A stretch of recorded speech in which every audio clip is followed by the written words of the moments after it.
జొన్నలు, గోధుమ పిండి, ఆలుగడ్డ పేస్టు, దోశ రెడీ అయింది. ఇది బ్రేక్ఫాస్ట్కి చాలా బాగుంటుంది. చాలా స్మూత్గా కూడా ఉంటుంది. ఈజీగా డైజెషన్ అవుతుంది. పిల్లలకి ఈజీగా బాగుంటుంది. చాలా బాగా టేస్ట్ ఉంది. మీరు కూడా ట్రై చేయండి. ఈ వీడియో నచ్చినట్లయితే. ఈ దోశ పల్లి చట్నీతోనైనా టమాటా చట్నీతోనైనా చాలా బాగుంటుంది.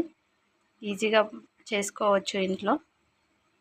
ఒక ఆలుగడ్డ తురుము తీసుకున్నాను, ఒక కప్. కొద్దిగా ఎండిన కొత్తిమీర,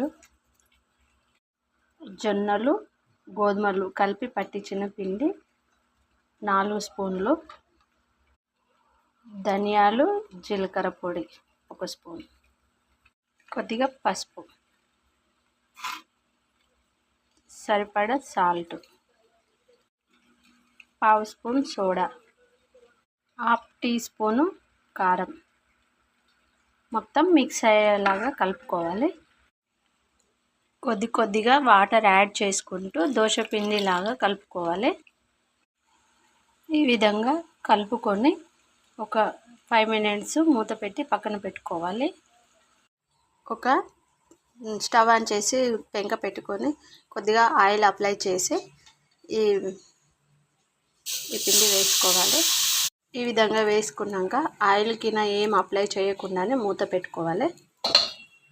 ఈ విధంగా అయినాక కొద్దిగా ఆయిల్ అప్లై చేసుకొని రివర్స్ వేసుకోవాలి.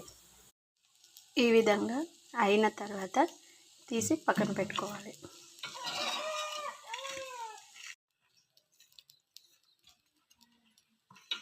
రెడీ అయింది.